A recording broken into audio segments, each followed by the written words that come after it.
Have you ever walked away from a conversation with someone, feeling uneasy, as if something was terribly off, but you couldn't quite explain why?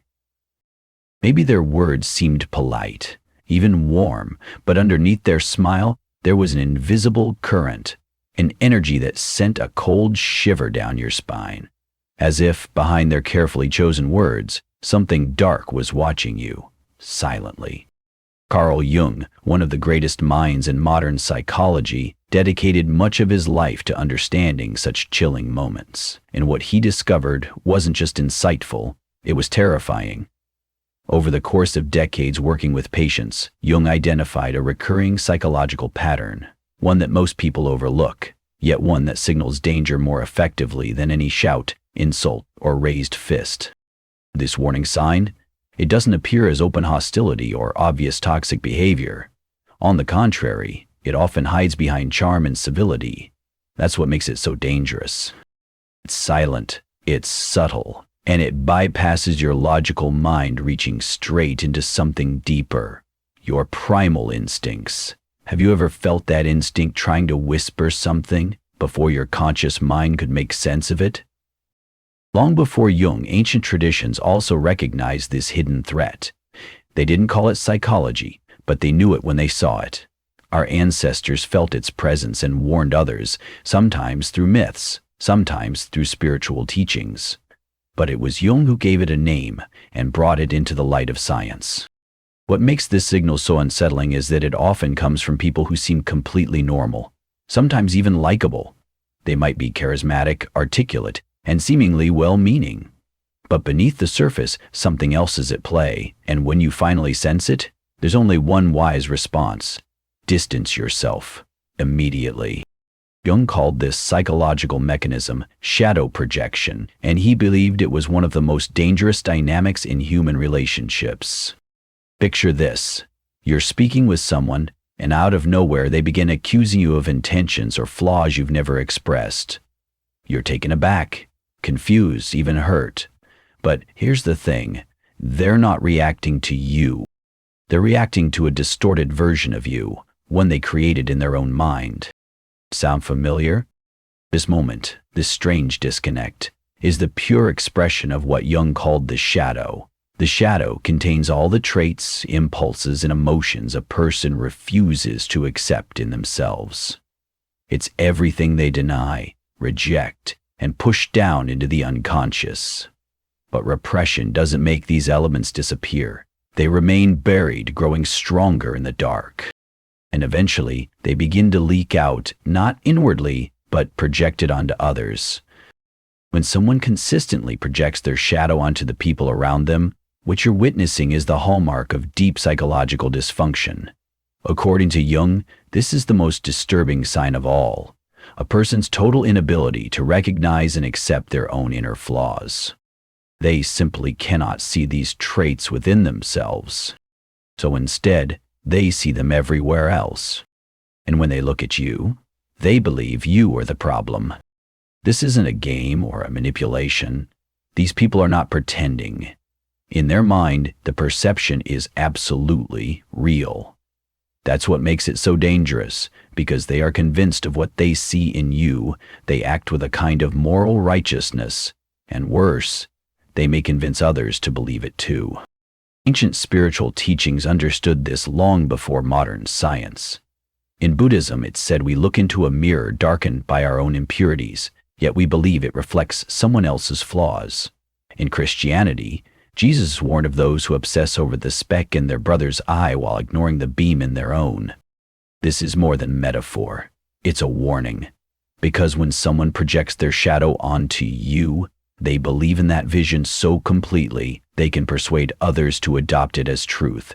You may find your reputation twisted, your words misunderstood, and your actions misinterpreted, all because someone cannot see their own darkness and has mistaken it for yours. Modern neuroscience has confirmed what Jung proposed decades ago. Our brains don't just passively receive reality, they filter it. And the more emotionally charged a belief is, the more likely we are to reshape the facts to fit that belief. In cases of extreme shadow projection, this filter doesn't just bend reality, it completely distorts it. The psychologist and author Robert Johnson described this process vividly. He compared it to putting on a pair of glasses that tint everything you see. But these aren't ordinary glasses. They transform the world around you, reflecting your deepest fears and hidden flaws onto others, all without your awareness. So the next time you feel that inexplicable discomfort with someone, when their words seem harmless, but something in your gut tells you otherwise, pause. Don't dismiss it. That feeling might be warning you that the shadow is near. But how can you truly tell when someone is projecting their shadow onto you in a destructive, all-consuming way? The clearest clue, the one that often sets off that internal alarm, appears when there's a sharp disconnect between what this person says about you and what you know to be true inside yourself. They might accuse you of having motives you never once entertained. They may claim you're feeling something you haven't felt at all, anger, jealousy, resentment, and insist upon it as if they've read your soul. But you haven't said or done anything to support their claims, so where is it all coming from? It's not just confusion, it's disturbing. And the most chilling part? They speak with unwavering certainty. They're completely immune to logic, evidence, or even your most sincere attempts to clarify.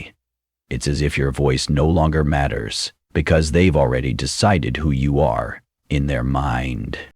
So what's really going on when you find yourself in this kind of interaction? You are not merely having a disagreement. You're standing at the edge of someone's private battlefield, a place where they are fighting a war not with you, but with the parts of themselves they cannot bear to face. And without your consent, you've become the target in that war.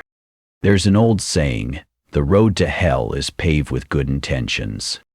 But Jung might have added something even more unsettling. And that road is driven by those who believe they are unquestionably good. This is where things take a dangerous turn. Jung spoke of a phenomenon known as ego inflation, a condition where a person's sense of self grows out of proportion, blending with archetypal images like the savior, the prophet, or the enlightened teacher. It's no longer a matter of simple pride or arrogance. It's something far more insidious, because it wears the mask of righteousness. Have you ever encountered someone who seems absolutely convinced they are morally superior, untouched by doubt, criticism, or reflection? They might believe they speak for the divine, act as the sole bearer of truth, or represent some higher universal law. And when you challenge them, they don't just push back. They react as if you've offended the entire cosmos. This is what Jung called psychic inflation, and it's among the most alarming signs of a dangerous psychological state. Unlike everyday arrogance, which can be spotted, mocked, and dismissed, this inflation is subtle, seductive, and deeply rooted in the unconscious. When a person begins to identify their limited human ego with something infinite or divine, they stop seeing themselves as fallible. They no longer think, "This is my opinion." Instead, they believe this is the truth. Centuries ago, the German mystic Meister Eckhart warned of this very danger. He called it one of the greatest spiritual traps, when the ego confuses itself with the divine. In Zen Buddhism, this condition is referred to as Zen sickness, a state in which spiritual pride corrupts true insight. In Sufi teachings, they call it the veil of light, a barrier even more dangerous than the veil of darkness, because it's so much harder to see. And the unmistakable sign? It's when someone never questions their own motives. While the wisest sages throughout history have spoken with humility, acknowledging the mysteries of life, those suffering from psychic inflation speak with absolute certainty. They never admit the possibility of being wrong, because in their minds, their beliefs are not just personal, they are sacred, universal, untouchable. Here's what makes this even more dangerous. This kind of certainty can be incredibly magnetic. Jung observed that people suffering from psychic inflation often radiate a strange charisma. Their absolute conviction, their unwavering confidence, it draws others in. Why? Because in a chaotic world full of uncertainty, certainty is seductive. We crave stability, clarity, a sense of meaning. And so, People gravitate toward those who claim to have answers, especially when those answers are wrapped in spiritual or moral authority. The Chilean psychologist Claudio Naranjo, who deeply studied the intersection between psychology and spirituality, described this danger clearly. He said, "A normal ego says, 'I am important,' but a spiritualized ego says, 'I am the voice of goodness itself.'" See the difference? One simply wants attention. The other demands devotion. And that's why so many well-meaning people fall under the influence of individuals who seem noble, but are in truth consumed by a hidden inner inflation. So how can you spot someone who is suffering from psychic inflation? Pay close attention to how they react to criticism or disagreement. Do they treat opposing ideas as threats, not to themselves, but to some larger truth they believe they represent? Do they become hostile, dismissive, or deeply offended? Not because their feelings are hurt, but because they think you're challenging the divine order itself? This is the danger. According to Jung, psychic inflation doesn't only threaten those around the inflated individual, it primarily harms the one who is inflated. Why? Because when the small human ego merges with archetypal forces, when a person begins to identify themselves with something so vast, the internal pressure becomes unbearable. It's like pumping air into a balloon without end. Eventually, it bursts. And the more inflated the ego, the more catastrophic the collapse when reality finally shatters the illusion. But what happens in that collapse? What becomes of the people around them? Those who once admired, followed, or trusted them? That's what we'll explore next. What could be more unnerving than someone who always seems perfect? Too perfect. Someone who, no matter the situation, always shows you exactly what you expect to see. They say all the right things, smile at the right moments, nod with just the right amount of empathy. But beneath this flawless surface, something feels wrong, not in what they do, but in what they don't. Carl Jung uncovered a disturbing psychological pattern in certain individuals. People whose adaptation to society is so precise, so controlled, that it leaves no room for error, contradiction, or even spontaneity. At first glance, it might look like emotional intelligence, high self-awareness, or extraordinary charisma. But look a little closer, and you may start to feel that creeping discomfort. Not because something is overtly wrong, but because something real is missing. Jung called this mask the persona, borrowing the term from ancient Greek theater, where actors wore masks to play specific roles. In daily life, we all use personas to some extent, adjusting our behavior for work, family, or social contexts. But here's the danger. When someone fully identifies with the persona, when they become that mask entirely, they lose touch with their true self. And that's when the danger begins, not just for those around them, but for the person themselves. This kind of total identification is not just psychologically risky. It's a kind of soul sacrifice. The individual trades away their raw, imperfect humanity for a polished artificial image that gains approval, admiration, and acceptance. But in doing so, they pay a price, the erosion of their authenticity. As the poet Fernando Pessoa once warned, the problem is not wearing a mask. The real danger is forgetting that you're wearing one. For centuries, Eastern contemplative traditions have echoed this insight. In Zen Buddhism, teachers speak of the original face before birth, a symbol for our pure, unconditioned self, untouched by societal expectations or roles. In Taoist teachings, there's a caution: if you polish the surface too much, you may begin to grind away the essence beneath.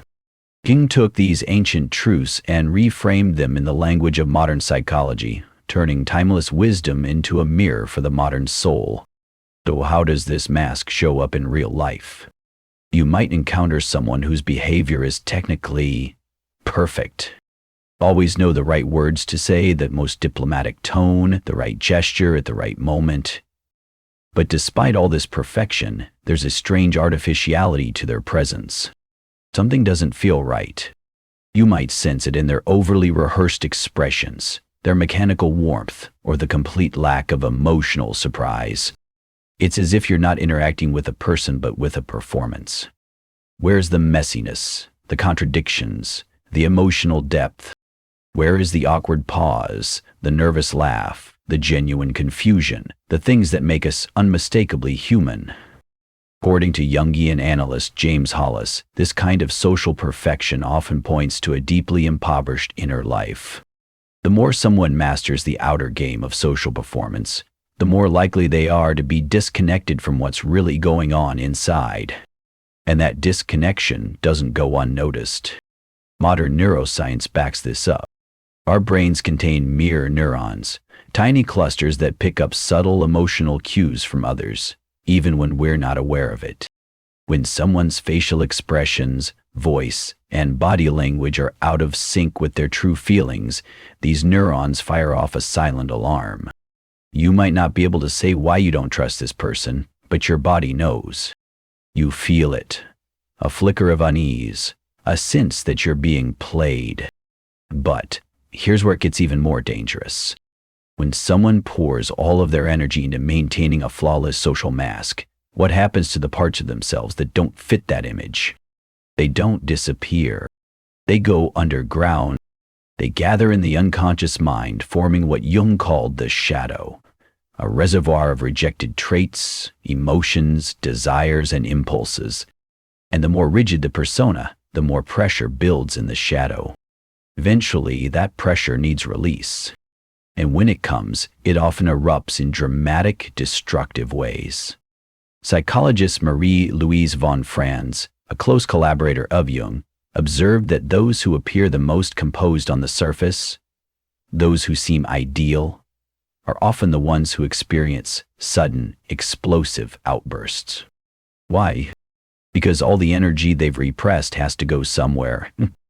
And when it finally breaks free, it doesn't whisper, it roars. This explains why sometimes the people who seemed most put together, the most admired, the most respected, suddenly do something shocking, irrational, or even violent. It catches everyone off guard, except perhaps those who once sensed that strange hollowness behind the mask. Jung called this dynamic a betrayal of the self. When you abandon your authentic inner being in favor of a socially acceptable image, you aren't just playing a role, you're cutting yourself off from your own soul. And like all betrayals, this one has consequences.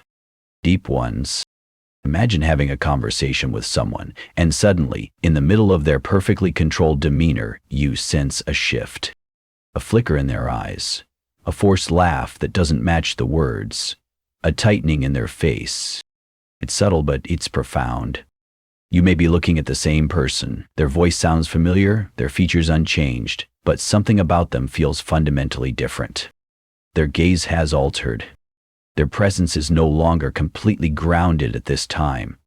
It was as if something ancient, something vast and beyond the personal, was now looking through their eyes. This experience can be extremely nerve-wracking. Many traditional cultures describe it as a type of property, but Carl Jung gave it a psychological name, archetypal ownership. And in his view, it's one of the most alarming signs we can detect in another person. To understand what Jung meant, we need to see what the prototype really is. In Jung's theory, archetypes are not just symbols or ideas.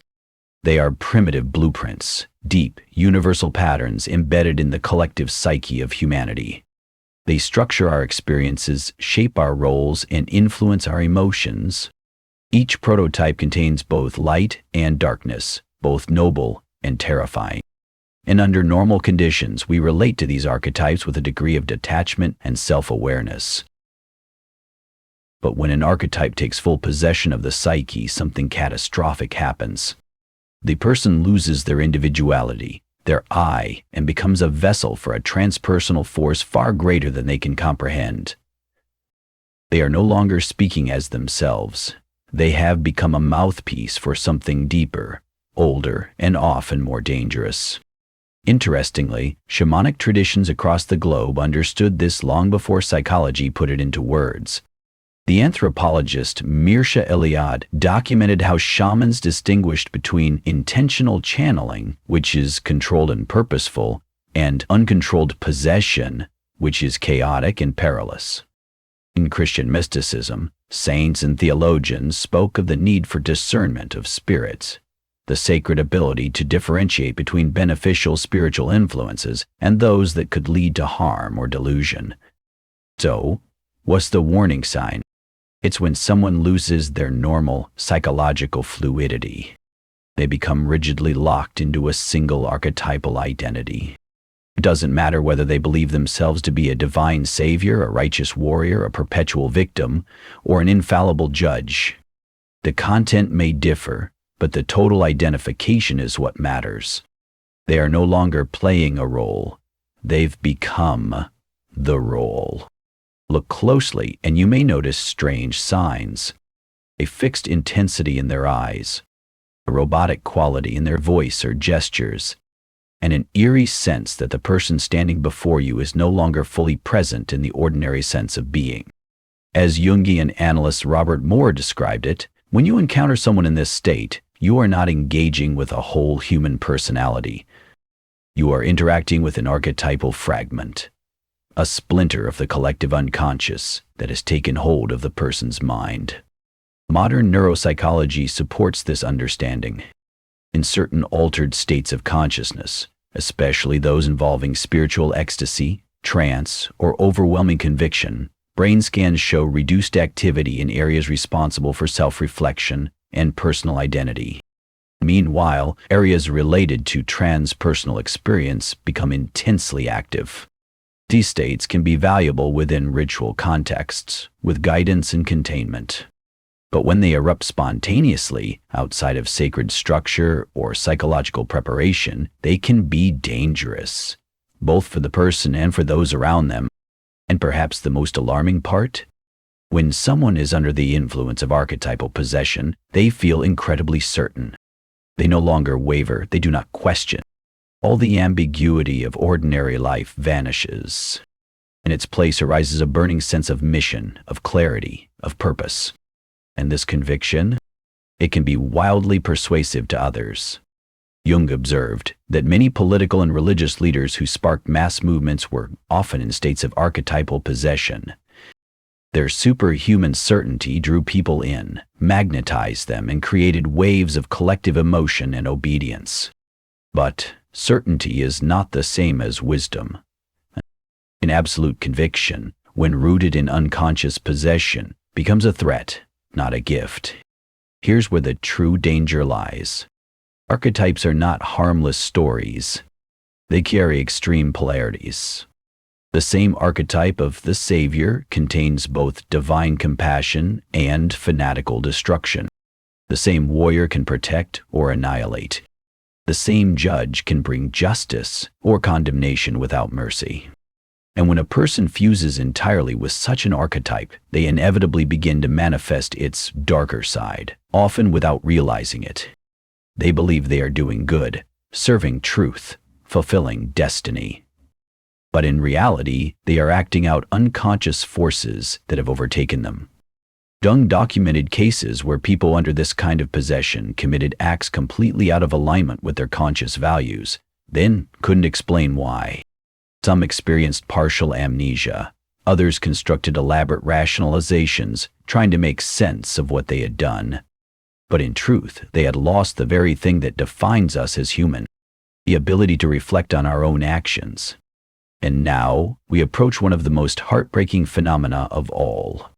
There is a pattern so tragic, so deeply entrenched in the unconscious, that witnessing it unfold in someone's life feels like watching a slow major collapse of the soul.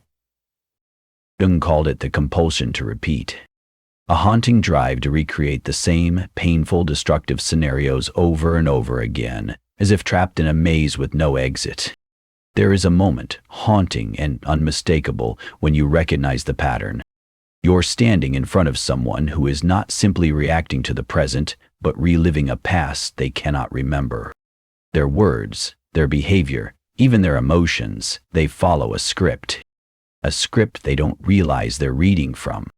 When this signal becomes clear, it warns us that we are not just witnessing pain, we're stepping into someone else's psychological drama, one that we did not create, and one that is not ours to resolve. This is no ordinary emotional loop. It's something far more dangerous. Something automatic, unconscious, deeply rooted.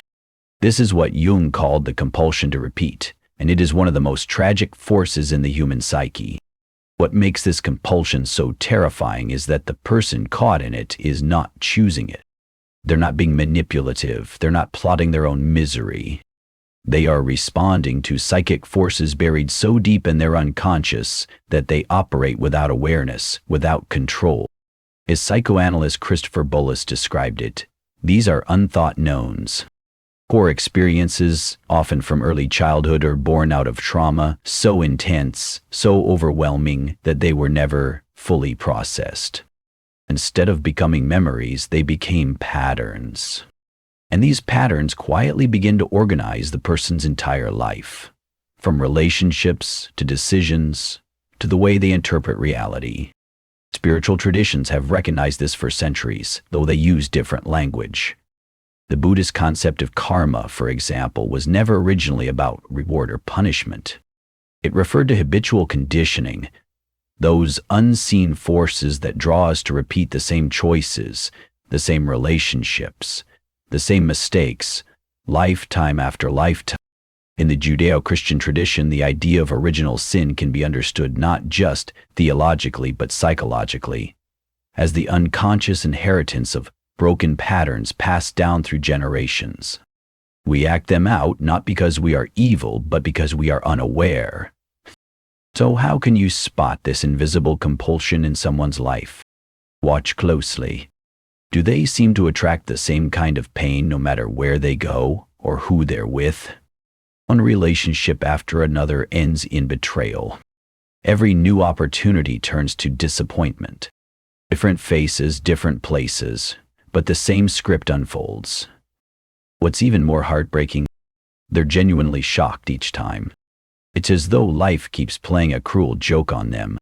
They believe they are the victims of fate, never realizing they are the unconscious authors of their own recurring story. Why does this happen? Modern neuroscience has uncovered part of the answer. Early experiences, especially traumatic ones, literally shape the brain. They carve out neural pathways like trails in a forest. And over time, these become the paths of least resistance for interpreting new events. The brain, in its desire to make sense of the world, begins to expect certain outcomes, and then unconsciously seeks out the circumstances to fulfill those expectations, even if those outcomes cause pain. This is where the true danger lies. People trapped in repetition compulsion unknowingly recruit others to play roles in their internal drama. Psychoanalyst Donald Kalschit explained it clearly. Unresolved trauma doesn't stay silent. It demands to be reenacted. And without meaning to, a person will draw you into their inner world, not as yourself, but as a character they need to complete the scene. Think about that. You may find yourself cast in a role you didn't audition for. The betrayer, the abandoner, the savior, the enemy. And by the time you realize what's happening, you're already inside the play, living out a story that began long before you ever met them. Jung observed a fascinating and chilling phenomenon. The deeper this unconscious pattern runs, the more it seems to shape outer reality itself. Events begin to mirror the inner world. Coincidences pile up. People, places, and situations appear, just so, to recreate the same drama. Jung called these experiences synchronicities. But in cases like this, they are not positive healing signs. They are what he referred to as negative synchronicity, a mysterious and troubling orchestration of life events that reflect the unconscious compulsion to suffer. Jungian therapists recognize this pattern when they listen to someone who tells the same story over and over with different names and settings. I was betrayed again. I was abandoned again. No one understands me. Always the victim. Always the wounded one. Always the misunderstood. And yet, beneath their heartbreak lies a truth they cannot yet see. They are unconsciously recreating these situations, not out of desire, but out of compulsion. As Marie-Louise von Franz, Jung's closest collaborator, so eloquently put it, until you make the unconscious conscious, it will direct your life, and you will call it fate. And perhaps the most haunting part of all? This cycle has a strange magnetic pull. People trapped in these patterns begin to emit signals, subtle cues that only certain types of people pick up on. Not consciously, not intentionally, but somehow they attract the very people who will help them repeat the original trauma over and over again. It's as if the unconscious is whispering, "Let's try this again. Maybe this time we'll get it right." But without awareness, there is no right, only repetition. And so we must ask, can this cycle ever be broken? Can someone trapped in unconscious patterns ever find a way out of the labyrinth? If the signals we've explored so far reveal the deepest psychological dangers, from shadow projection to archetypal possession, then what lies on the other side of that darkness? Is there a path that leads not just away from danger but toward wholeness? Jung believed there is, and it begins with one powerful act, the conscious integration of the shadow. This process is not reserved for saints or sages. It is the very work that distinguishes those who are psychologically dangerous from those who are courageously human. What's truly fascinating is that, just as we can sense when someone is consumed by unconscious patterns, we can also feel when someone has begun to integrate their shadow. Not perfection. It's not the absence of flaws. It's something deeper, more real. It's a kind of quiet strength, a calm honesty that says, "Yes, I've seen the darkness in myself, and I'm still here." To integrate the shadow doesn't mean we become morally pure or entirely free of negative thoughts and impulses. Quite the opposite. It means we stop pretending. We stop wearing the mask of goodness while hiding the chaos within. We begin to say, "This too is me." As Jung so powerfully put it, "I would rather be whole than good." It's a phrase often misunderstood, mistaken for moral relativism.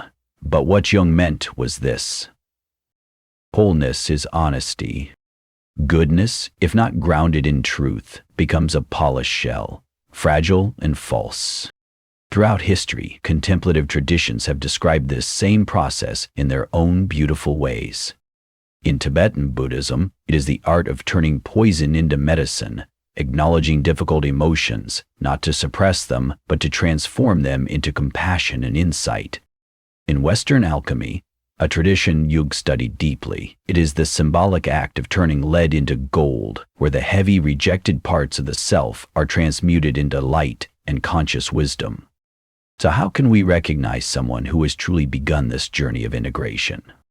They radiate a strange and beautiful combination: radical honesty about their own flaws, and genuine compassion for the flaws of others.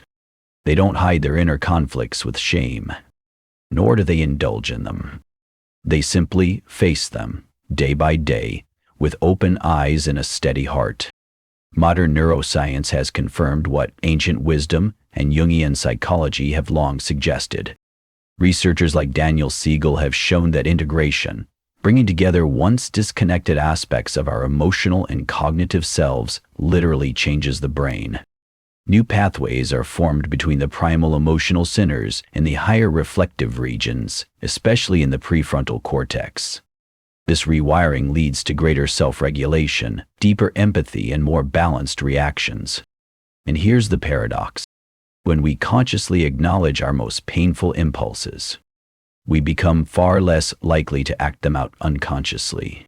As Jungian analyst Robert Johnson once wrote, "What we deny does not disappear. It simply emerges in forms over which we have less control. This is the gift of shadow work. It transforms destructive potential into creative power. The person who has stepped into this work sees the world differently. They don't divide it into saints and sinners. They live in the space between absolutes, where compassion, curiosity, and courage coexist. As James Hollis explained, True psychological maturity begins the moment we let go of the illusion of our own absolute innocence.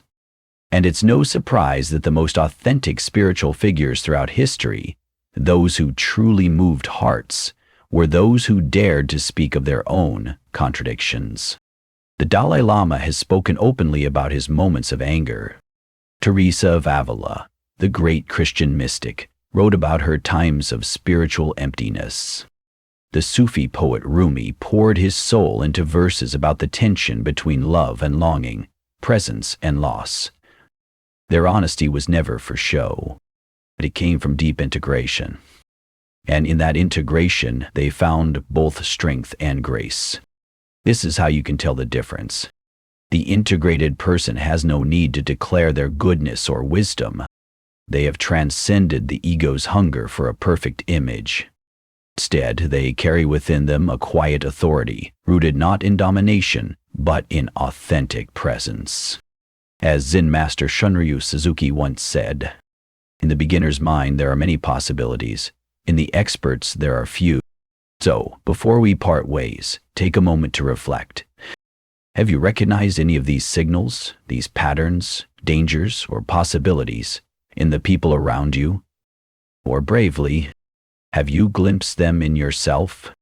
If this message stirred something in you, if it made you pause, reflect, or feel seen, leave a comment below. Your words might help someone else recognize their own hidden patterns. Because awareness is the first step toward transformation. And if you found value in this exploration, please consider sharing it with someone who might need to hear it. Someone navigating confusion, repeating old patterns, or searching for a deeper truth. Don't forget to subscribe to the channel and activate the bell so you won't miss our next journey into the fascinating world of Jungian insight, inner transformation, and timeless wisdom. We're only just beginning.